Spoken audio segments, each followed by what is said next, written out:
नमस्कार, मैं राधिका कौशिक आप सभी दर्शकों का अन्नदाता कार्यक्रम में स्वागत करती हूं। हर रोज की तरह कार्यक्रम में लेकर आई हूं खेती बाड़ी से जुड़ी हुई बहुत सी लाभकारी जानकारियां। तो चलिए सबसे पहले देखते हैं क्या है विशेष आज के कार्यक्रम में। फलोत्पादन हेतु गेंदे की फसल में जरूरी कार्य।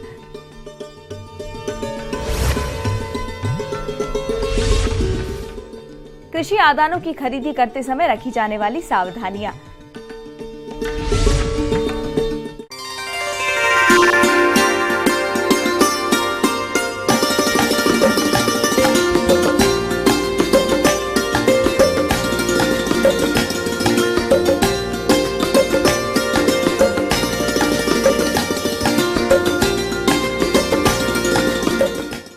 हमारे राज्य के जिन किसान भाइयों ने इस समय गेंदे की फसल लगा रखी है, उन्हें इस फसल से अधिक फूल उत्पादन मिले, तो इसके लिए किसान इस समय फसल में कौन कौन से प्रबंधन कार्यों को अपनाएं, इस बारे में जानकारी के लिए आइए मिलते हैं कृषि विज्ञान केंद्र बड़गांव उदयपुर के बागवानी विशेषज्ञ डॉक्टर महेश चौधरी से। किसान भाइयों, जब भी आप लोग बड़े फूल वाले, जिनको अपन अफ्रीकन गेंदा बोलते हैं, अफ्रीकन गेंदा की आप लोग खेती कर रहे हैं, तो इसमें एक सबसे महत्वपूर्ण एक प्रक्रिया है, वो होती है पिंचिंग। पिंचिंग से तात्पर्य होता है कि जब भी अपन खेत में पौधों का रोपण कर देंगे, रोपण करने के लगभग 1 महीने पश्चात पौधे के जो ऊपरी जब 1-2 पत्तियों को लेकर हमेशा इसका जो ऊपर वाला जो सीड्स जो भाग है उसको हटा देना चाहिए। उससे क्या होगा, जो अपना जो ऑक्सीजन का निर्माण होगा, ऑक्सीजन का निर्माण बंद हो जाएगा।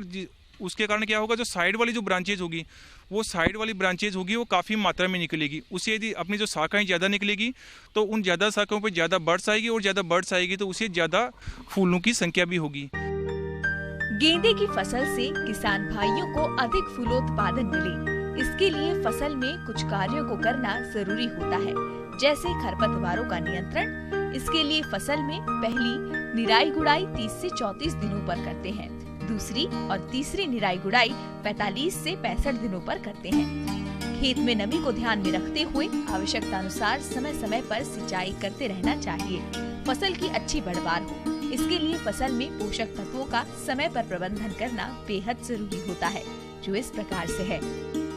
जो बाकी बची हुई जो नाइट्रोजन की आधी मात्रा है, वो खेत में पौधों का रोपण के लगभग 1 महीने एवं 2 महीने पश्चात स्प्लिट डोजेज में इसका प्रयोग करना चाहिए। गेंदे के फूलों का उत्पादन कीट और रोगों से बहुत प्रभावित होता है, जिनका समय रहते नियंत्रण नहीं किया गया तो किसानों को भारी नुकसान उठाना पड़ सकता है। तो कैसे करें इनका नियंत्रण, आइए जानते हैं। जो किसान भाइयों, इसमें कई तरह की कीट एवं बीमारियों की समस्या भी आती है। कीड़ों में खासकर जैसे लीफ माइनर है, लाल मकड़ी है, या रोयर कैटरपिलर, एफिड एवं जो लीफ होपर, ऐसे कई सारे कीड़े आते हैं। इन जो कीड़ों को जो नियंत्रण है वो बड़ी अपन आसानी से कर सकते हैं। ये जो कीड़े हैं, ये कीड़े पत्तियों, तनों एवं फूलों को काफ़ी हानि पहुंचाते हैं।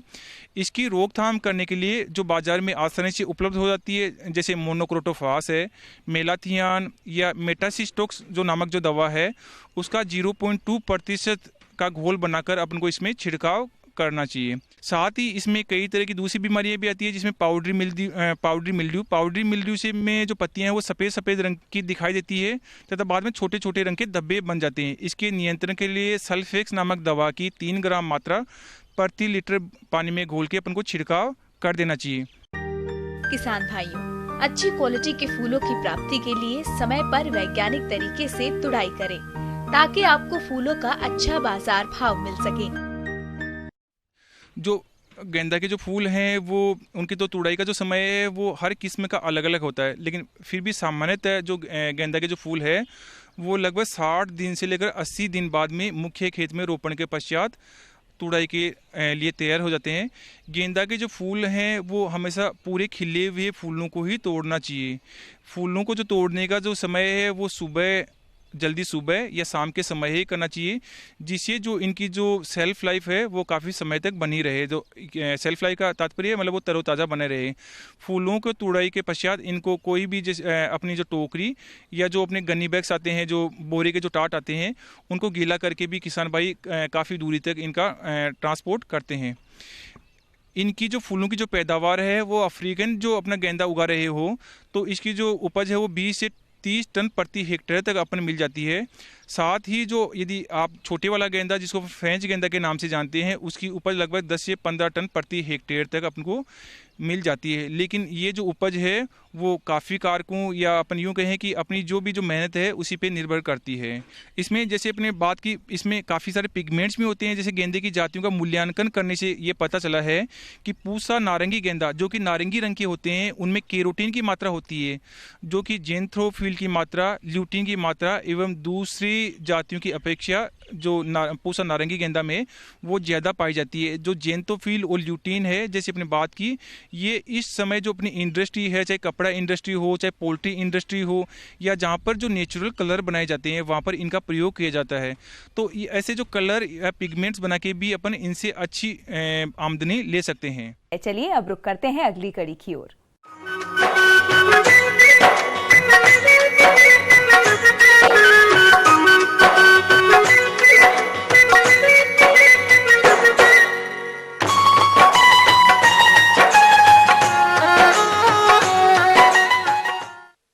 रबी का मौसम चल रहा है और प्रदेश के किसान भाई कृषि में उपयोग होने वाले प्रमुख आदानों जैसे बीज, उर्वरक और दवाओं को खरीदते हैं। लेकिन कुछ किसान आदान खरीदने में अक्सर ठगी के शिकार हो जाते हैं, जिससे हमारे किसान भाइयों को आने वाले समय में काफी नुकसान उठाना पड़ता है। इसीलिए इस तरह की समस्या से बचने के लिए किसान इन आदानों को खरीदते समय कौन कौन सी महत्वपूर्ण बातों पर ध्यान दें, आइए जानते हैं कृषि वैज्ञानिक मनोज कुमार से।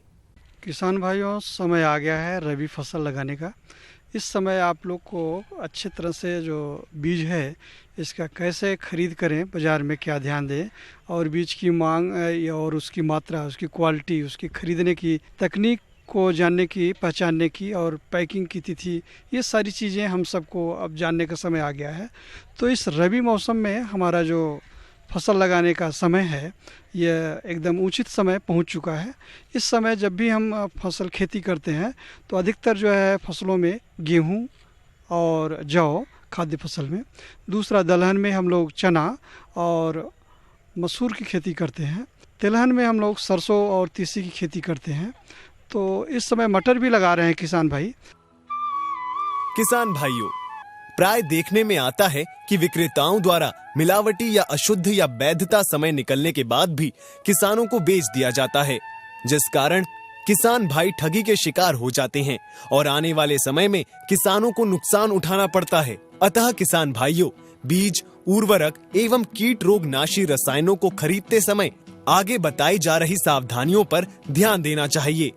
तो आपको ये ध्यान रखना होगा कि हम जो फसल लगाएं उसमें अच्छे क्वालिटी का बीज होना चाहिए। बीज जो है उस क्षेत्र में जो अनुशंसित है उसी प्रभेद को लगाने की आपकी अनुशंसा की गई है, उसको आपकी ज़रूरत होता है।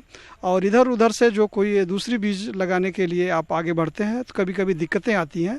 तो आप अपने कृषि विश्वविद्यालय या कृषि विज्ञान केंद्र या कृषि विभाग से संपर्क करके गेहूं का कौन सा बीज लगाया जाए, चने का कौन सा बीज लगाया जाए, मटर का कैसा बीज लगाया जाए, तो ये वहाँ के लिए प्रभेद चिन्हित कर लें और फिर बाज़ार में जाएँ। तो बाज़ार में लेने के लिए आप जो है उसमें बीज में विशेष कर देखें, उसके दाने का क्वालिटी, उसका साइज, उसका रूप रंग देख करके आप खरीदें और उनका क्वालिटी ग्रेडिंग किया हुआ बीज है कि नहीं है। एक जैसा बीज होना चाहिए, ये नहीं कि कुछ दाने बड़े हैं, कुछ दाने छोटे हैं, कुछ दाने कटे फटे हैं, कीड़े लगे हैं, ऐसा नहीं होना चाहिए। उसमें कुछ मिक्स तो दूसरे तो नहीं है। इन तमाम चीज़ों को देख करके आप अनुमान लगा सकते हैं कि ये वाला बीज अच्छा है और विश्वसनीय जगह से ही बीज लें। अच्छा तो ये होगा कि आप कृषि विश्वविद्यालय से जाकर के बीज लें या कृषि विज्ञान केंद्रों से वहाँ से बीज लें, या तो जो है NSC से उससे भी बीज लें और दुकानों से भी बीज ले सकते हैं। तो बीज जो होता है यह लगभग आप जो है 4 प्रकार के होते हैं: nuclear seed, breeder seed, foundation seed, certified seed, truthful seed, truthful label. तो आप जो लगाएंगे ट्रूथफुल सीड जो है सर्टिफाइड सीड को लगाएंगे। किसान भाइयों, सबसे पहले तो आप बीजों को खरीदने से पहले यह सुनिश्चित कर लें कि आपको किस फसल की कितने क्षेत्र में खेती करनी है। उसी के अनुरूप आप बीज की खरीदारी करें। अनावश्यक तथा अत्यधिक मात्रा में बीज की खरीदारी नहीं करें। यदि आपको बीजोत्पादन करना है तो आधार बीज हेतु प्रजनक बीज की आवश्यकता पड़ेगी। उसी तरह यदि प्रमाणित बीज का उत्पादन करना है तो आधार बीज की आवश्यकता पड़ेगी। इसके लिए विभिन्न प्रकार के बीजों के पैकेट के ऊपर विभिन्न रंगों के टैग लगे रहते हैं। उसे देखकर आप बीज की श्रेणी की पहचान कर सकते हैं। तो उसमें देखेंगे कि बीज में अंकुरण क्षमता कितना है। तो पहले 100 दाने को लेकर के आप उसको अपने यहाँ पे प्लेट में डाल दें। लगभग 4 दिन के बाद उसमें अंकुरित हुए पौधों की गिनती कर लें। फिर लास्ट में 7 से 8 दिन के बाद चिन्हित कर लें जो है कितने उसमें उगे बीज और कितने नहीं उगे। तो जितने उगे बीज जो है तो आपका अंकुरण क्षमता पता चल गया। जैसे 100 दाने में आपका लगभग 85 से लेकर के 95 दाने उगे हुए हैं तो अच्छे तरह का आपका बीज माना जाएगा। अंकुरण कम हुआ तो ये माना जाएगा कि आपका 75 के नीचे है तो अच्छे क्वालिटी का बीज नहीं है। साथ ही ये भी देख लें कि बैग कहीं से कटा फटा तो नहीं है और कहीं हाथ से सिलाई तो नहीं की गई है, एवं बैग की सिलाई के अंत में सील दुरुस्त है। बीज की प्रमाणीकरण वैधता समय सीमा समाप्त हो गई हो या जल्दी ही समाप्त होने वाली हो तो ऐसे बीज को नहीं खरीदना चाहिए। आप जो बीज लेंगे उसमें टैग दिया जाता है के ऊपर लिखा रहता है, गवर्नमेंट का दिया हुआ टैग रहता है। तो उसमें कितना अंकुरण प्रतिशत है, आपका कितना फिजिकल प्योरिटी है, जेनेटिकल प्योरिटी है, इन तमाम चीज़ों के साथ साथ उसमें बैच नंबर लिखा रहता है, कब पैकिंग किया गया है, पैकिंग के साथ उसका एक्सपायरी डेट क्या है। और इन चीज़ों को उसमें ज़रूर से ज़रूर देखें। उसको पैकेट लेने के पहले देख लें कि एक्सपायरी डेट का तो नहीं है। और बिल जो है साथ में रखें, पक्का बिल लें उनसे। तो उससे आप जो है बाद में अगर कोई दिक्कत होता है तो आप निवेदन दे करके डीसी के यहाँ या बीडीओ के यहाँ या जिला कृषि अधिकारी के यहाँ तो आप कंप्लेन करेंगे तो आपकी बातें सुनी जाएंगी। इन बातों को आप किसान भाई अगर ध्यान में रखते हैं तो आप जो है का जितना पैसा रहा आपको खेत में बढ़िया ढंग से उसका बीज लगा और ज़्यादा से ज़्यादा आपको लाभ होगा और आपको ठगने और ठगाने का झंझट नहीं रहेगा। तो सारी चीज़ों को आप चौकन्ना रहें कि हम अपने खेत में अच्छा से अच्छा बीज लें और अच्छा से अच्छा जगह से लें और जिससे हमें अच्छा से अच्छा उत्पादन प्राप्त हो, हमारा रबी फसल बढ़िया हो, अच्छा हो, बहुत बढ़िया हो।